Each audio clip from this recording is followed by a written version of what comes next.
ಸರ್ಕಾರಕ್ಕೆ ಒಂದು ಪ್ರಶ್ನೆಯನ್ನ ಮಾಡಬೇಕು. ನೀವು ಕೇಂದ್ರ ಸರ್ಕಾರದಂತ ಬೊಟ್ಟು ಮಾಡ್ತಾ ಇದ್ದೀರಿ, ಪಿಎಂಗೆ ಸಿಎಂ ಪತ್ರವನ್ನ ಬರೀತೀರಿ, ನೀವೇನಾದ್ರೂ ಮಾಡಿ, ಬೆಂಬಲ ಬೆಲೆ ನಿಗದಿ ಮಾಡಿ ಅಷ್ಟೇ. ನೀವು ಮಾಡ್ತಿರೋ ಕೇಂದ್ರ ಸರ್ಕಾರಕ್ಕೆ ಏನಾಗ ಮಾಡ್ತಿರೋ ಅದು ನಿಮಗ್ ಬಿಟ್ಟಿತ್ತು. ರಾಜ್ಯದ ಕಬ್ಬು ಬೆಳೆಗಾರರು, ರೈತರು, ಮತದಾರರು ಆಯ್ಕೆ ಮಾಡೋದು ನಿಮ್ಮನ್ನ, ನಿಮ್ಮ ಮೇಲೆ ಜವಾಬ್ದಾರಿ ಇದೆ. ಸರ್ವಪಕ್ಷ ನಾಯಕರ ಸಭೆಗಳನ್ನ ಕರಿತಿರೋ, ಪ್ರಧಾನಿಯವರಿಗೆ ಪತ್ರವನ್ನ ಬರೀತಿರೋ, ಅದು ನಿಮಗ್ ಬಿಟ್ಟಿದ್ದು. ರಾಜ್ಯದ ಕಬ್ಬು ಬೆಳೆಗಾರರ ಹಿತರಕ್ಷಣೆ ಕಾಪಾಡೋದು ನಿಮ್ಮ ಜವಾಬ್ದಾರಿ, ನಿಮ್ಮ ಜೊತೆಲಿದೆ. ನೀವು ಏನು ಬೇಕೋ ಮಾಡಿ, ಅವರಿಗೆ 3,500 ರೂಪಾಯಿ ಬೆಂಬಲ ಬೆಲೆ ನಿಗದಿ ಮಾಡಿ ಅಷ್ಟೇ ನಾವು ಕೇಳೋದು. ಇವತ್ತು ರಿಪಬ್ಲಿಕ್ ಕನ್ನಡ ಕಬ್ಬು ಬೆಳೆಗಾರರ ಜೊತೆಯಲ್ಲಿ ನಿಂತಿದೆ. ಕೇಂದ್ರ ಸರ್ಕಾರದ ಕೈಯಲ್ಲಿ ಆಗುತ್ತಾ? ಅವ್ರ ಕೈಯಲ್ಲೇ ಮಾಡಿಸಿ. ನಿಮ್ ಕೈನಾಗ ಸಾಧಕ ಬಾಧಕಗಳು ಇರೋದ್ರ ಬಗ್ಗೆ ಚರ್ಚೆ ಮಾಡಿ, ಆಗತ್ತಾ? ನೀವೇ ಮಾಡಿ. ಒಟ್ಟಿನಲ್ಲಿ ಕಬ್ಬು ಬೆಳೆಗಾರರಿಗೆ ಒಂದು ನ್ಯಾಯ ಸಿಗಬೇಕು, ಬೆಂಬಲ ಬೆಲೆ ನಿಗದಿ ಆಗಬೇಕು, ಮಹಾರಾಷ್ಟ್ರ ಮಾದರಿಯಲ್ಲಿ ಆಗಬೇಕು ಅನ್ನೋದು ಅವರ ಆಗ್ರಹ. ಇನ್ನು ಇವತ್ತು ಸಭೆಯನ್ನ ಕರೆದಿದ್ದಾರೆ ಸಿಎಂ ಸಿದ್ದರಾಮಯ್ಯ ಅವರು. ಒಂದು ಸಕ್ಕರೆ ಕಾರ್ಖಾನೆ ಮಾಲೀಕರು, ಮತ್ತೊಂದು ಕಡೆ ಕಬ್ಬು ಬೆಳೆಗಾರರ ಮುಖಂಡರು, ಜೊತೆಗೆ ಜಿಲ್ಲಾಧಿಕಾರಿಗಳು ಕೂಡ ಹಾಗೆ ಆಗಬೇಕು ಅಂತೇಳಿ ಕರೆದಿದ್ದಾರೆ. ಆದರೆ ಇವತ್ತಿನ ಸಿಎಂ ಸಭೆಗೆ ಹೋಗದೇ ಇರೋದಕ್ಕೆ ರೈತರು ನಿರ್ಧಾರವನ್ನ ಮಾಡಿದ್ದಾರೆ. ಮುಖ್ಯಮಂತ್ರಿಗಳ ಆಹ್ವಾನವನ್ನ ತಿರಸ್ಕಾರ ಮಾಡಿದ್ದಾರೆ ಹೋರಾಟಗಾರರು. ಹೋರಾಟದ ಮುಂದಾಳತ್ವ ವಹಿಸಿರುವಂತಹ ಚೆನ್ನಪ್ಪ ಅವರು ರಿಜೆಕ್ಟ್ ಮಾಡಿದ್ದಾರೆ. ಶಶಿಕಾಂತ್ ಪಡಸಲಗಿ ಸಭೆಗೆ ಹೋಗೋದ್ರಲ್ಲೂ ಕೂಡ ನಿರ್ಧಾರವನ್ನ ಮಾಡಿದ್ದಾರೆ. ಇದು ಯಾಕೆ? ನಿಮಗೆ ಎಲೆಕ್ಷನ್ ಇದ್ದಾಗ ನೀವು ಅವರ ಮನೆ ಬಾಗಿಲಿಗೆ ಹೋಗ್ಬಿಟ್ಟು ಓಟ್ ಕೇಳಲ್ವಾ? ಈಗ ಅವ್ರು ನಿಮ್ಮನ್ನೇ ಬಾಗಿಲಿಗೆ ಹೋಗ್ಬೇಕಾದ್ರೆ ಸರ್ಕಾರ ತಗೊಳ್ಬೇಕಾದ್ರೆ ಹೋಗಿ ನೀವೇನೆ. ನಿನ್ನೆ ಹೋಗಿದ್ರು ತಾನೆ ಎಚ್ ಕೆ ಪಾಟೀಲ್ ಅವ್ರು, ಏನಾಯ್ತು? ಯಾಕೇನಾಯ್ತು? ಫೇಲ್ಯೂರ್ ಆಯ್ತು? ಯಾಕೆ ಸಂದರ್ಭ ವಿಫಲ ಆಯ್ತು? ಮಾತಾಡಬೇಕು, ರೈತರ ವಿಶ್ವಾಸ ತಗೋಬೇಕು. ನೀವು ಹೋಗಿ ಅಂತ ಹೇಳಿದೆ ಅವತ್ತು. ಅಲ್ಲಿ ಬಿಜೆಪಿ ರಾಜ್ಯಾಧ್ಯಕ್ಷ ವಿಜೇಂದ್ರ ಹೋದ್ರು ಅಂತಿದಂಗೆ ನಿಮ್ಗೆ ಆತುರವಾಗಿ ನಮ್ಮವ್ರನ್ನ ಕಳಿಸ್ತೀವಿ ಅಂತೇಳಿ ಮತ್ತೆ ಬ್ಲೇಮ್ ಮಾಡೋದು ಬಿಜೆಪಿ ನಾಯಕರ ಮೇಲೆ. ಅವ್ರು ಹೋಗಿದ್ದಕ್ಕೆ ಜಾಸ್ತಿ ಆಯ್ತು ಹೋರಾಟ ಅಂತ. ವಿಜೇಂದ್ರ ಅವರು ಹೋಗಿದ್ದು ಮೊನ್ನೆ, ಹೋರಾಟ ಮಾಡ್ತಾ ಇರೋದು ಇವತ್ತು 9ನೇ ದಿನಕ್ಕೆ. ನಿಮ್ಗೆ ಅದು ನೆನಪು ಬರಲಿಲ್ಲ. 9ನೇ ದಿನಕ್ಕೆ ಕಾಲಿಟ್ಟಿದೆ ಅನ್ನೋದು ನಿಮ್ ಕಣ್ಣು ಕಾಣಿಸ್ತಿಲ್ಲ, ಸರ್ಕಾರದ ಕಣ್ಣಿಗೆ ಯಾರು ಕಾಣಿಸ್ತಿಲ್ಲ.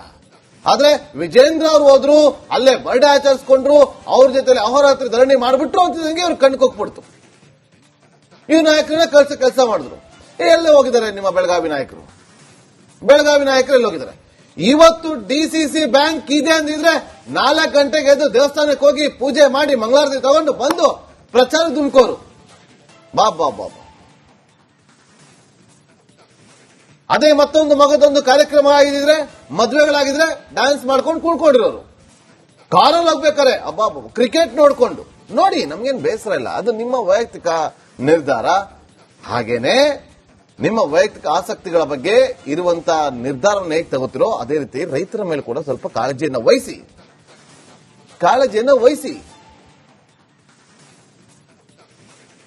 ಯಾಕೆ ಯಾರು ಕೂಡ ಹೋಗ್ತಿಲ್ಲ?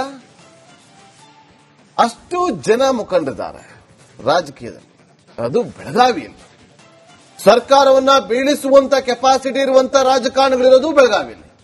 ಸರ್ಕಾರವನ್ನ ಮತ್ತೆ ಕಟ್ಟುವಂತ ಶಕ್ತಿ ಇರೋದು ಕೂಡ ಬೆಳಗಾವಿಯಲ್ಲಿ. ಆದ್ರೆ ನಿಮ್ಮ ಬೆಳಗಾವಿಯಲ್ಲಿ ಆಗ್ತಾ ಇರುವಂತ ಹೋರಾಟವನ್ನ, ಅದನ್ನ ಸ್ಟಾಪ್ ಮಾಡಿಸೋ ಶಕ್ತಿ ನಿಮಗಿಲ್ಲ ಅಂತಂದ್ರೆ ಸರ್ಕಾರ ಇದ್ರೆಷ್ಟು ಹೋದ್ರೆಷ್ಟು ಅನ್ನೋ ಪ್ರಶ್ನೆಗಳನ್ನ ಬೆಳಗಾವಿ ಮಂದಿ ಮಾಡ್ತಿದ್ದಾರೆ ಇವತ್ತು.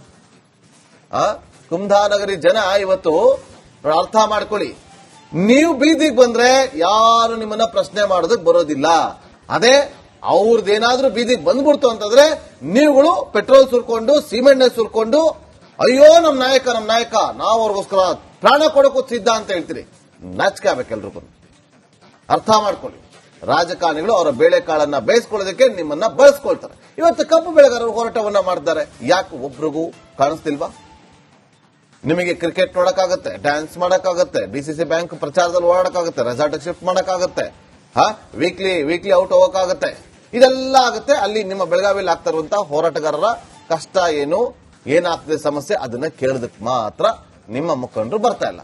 ನೀವು ಮಾಡಿರುವಂತಹ ಆಯ್ಕೆಗಳು ಸರಿ ಇದೆಯಾ ಇಲ್ವಾ ಅಂತ ಈಗ ಅರ್ಥ ಮಾಡ್ತೀವಿ. ಸರ್ಕಾರಕ್ಕೆ ಒಂದು ಪ್ರಶ್ನೆಯನ್ನ ಮಾಡಬೇಕು. ನೀವು ಕೇಂದ್ರ ಸರ್ಕಾರದಂತ ಬೊಟ್ಟು ಮಾಡ್ತಾ ಇದ್ದೀರಿ. ಪಿಎಂಗೆ ಸಿಎಂ ಪತ್ರವನ್ನ ಬರೀತೀರಿ. ನೀವೇನಾದ್ರೂ ಮಾಡಿ, ಬೆಂಬಲ ಬೆಲೆ ನಿಗದಿ ಮಾಡಿ ಅಷ್ಟೇ. ನೀವು ಮಾಡ್ತಿರೋ ಕೇಂದ್ರ ಸರ್ಕಾರಕ್ಕೆ ಏನಾಗ ಮಾಡ್ತಿರೋ ಅದು ನಿಮಗ್ ಬಿಟ್ಟಿತ್ತು. ರಾಜ್ಯದ ಕಬ್ಬು ಬೆಳೆಗಾರರು, ರೈತರು, ಮತದಾರರು ಆಯ್ಕೆ ಮಾಡೋದು ನಿಮ್ಮನ್ನ. ನಿಮ್ಮ ಮೇಲೆ ಜವಾಬ್ದಾರಿ ಇದೆ. ಸರ್ವಪಕ್ಷ ನಾಯಕರ ಸಭೆಗಳನ್ನ ಕರಿತಿರೋ, ಪ್ರಧಾನಿಯವರಿಗೆ ಪತ್ರವನ್ನ ಬರೀತಿರೋ, ಅದು ನಿಮಗ್ ಬಿಟ್ಟಿದ್ದು. ರಾಜ್ಯದ ಕಬ್ಬು ಬೆಳೆಗಾರರ ಹಿತರಕ್ಷಣೆ ಕಾಪಾಡೋದು ನಿಮ್ಮ ಜವಾಬ್ದಾರಿ, ನಿಮ್ಮ ಜೊತೆಲಿದೆ. ನೀವು ಏನು ಬೇಕೋ ಮಾಡಿ. ಅವ್ರಿಗೆ 3,500 ರೂಪಾಯಿ ಬೆಂಬಲ ಬೆಲೆ ನಿಗದಿ ಮಾಡಿ ಅಷ್ಟೇ ನಾವು ಕೇಳೋದು.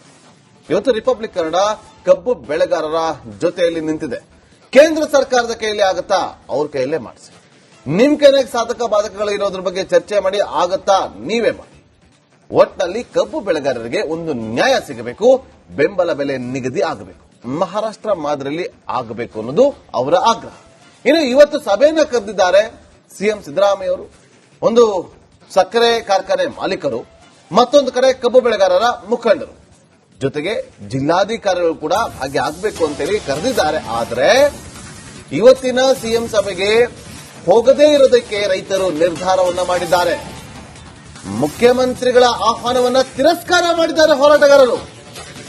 ಹೋರಾಟದ ಮುಂದಾಳತ್ವ ವಹಿಸಿರುವಂತಹ ಚೆನ್ನಪ್ಪ ಅವರು ರಿಜೆಕ್ಟ್ ಮಾಡಿದ್ದಾರೆ. ಶಶಿಕಾಂತ್ ಪಡಸಲಗಿ ಸಭೆಗೆ ಹೋಗೋದ್ರಲ್ಲೂ ಕೂಡ ನಿರ್ಧಾರವನ್ನ ಮಾಡಿದ್ದಾರೆ. ಇದು ಯಾಕೆ? ನಿಮಗೆ ಎಲೆಕ್ಷನ್ ಇದ್ದಾಗ ನೀವು ಅವರ ಮನೆ ಬಾಗಿಲಿಗೆ ಹೋಗ್ಬಿಟ್ಟು ಓಟ್ ಕೇಳಲ್ವಾ? ಈಗ ಅವ್ರು ನಿಮ್ಮನೆ ಬಾಗಿಲು ಬರ್ಬೇಕಾದ್ರೆ ಸರ್ಕಾರ ತಗೋಬೇಕಾದ್ರೆ ಹೋಗಿ ನೀವೇನೆ. ನಿನ್ನೆ ಹೋಗಿದ್ರು ತಾನೆ ಎಚ್ ಕೆ ಪಾಟೀಲ್ ಅವ್ರು. ಏನಾಯ್ತು? ಯಾಕೇನಾಯ್ತು? ಫೇಲ್ಯೂರ್ ಆಯ್ತು? ಯಾಕೆ ಸಂಧಾನ ವಿಫಲ ಆಯ್ತು? ಮಾತಾಡಬೇಕು, ರೈತರ ವಿಶ್ವಾಸ ತಗೋಬೇಕು. ನೀವು ಹೋಗಿ ಅಂತ ಹೇಳಿದ್ದೆ ಅವತ್ತು.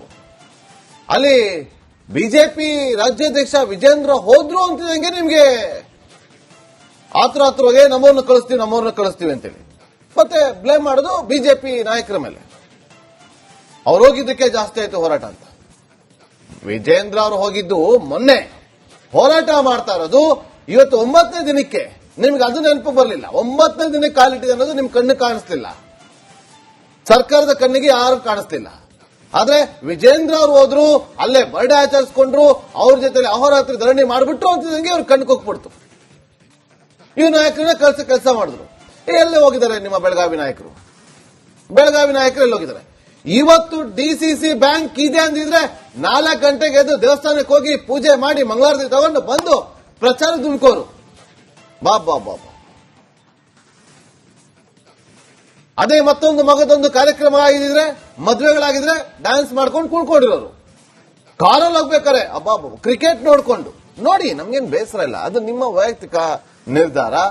ಹಾಗೇನೆ ನಿಮ್ಮ ವೈಯಕ್ತಿಕ ಆಸಕ್ತಿಗಳ ಬಗ್ಗೆ ಇರುವಂತಹ ನಿರ್ಧಾರವನ್ನು ಹೇಗೆ ತಗೋತಿರೋ ಅದೇ ರೀತಿ ರೈತರ ಮೇಲೆ ಕೂಡ ಸ್ವಲ್ಪ ಕಾಳಜಿಯನ್ನು ವಹಿಸಿ.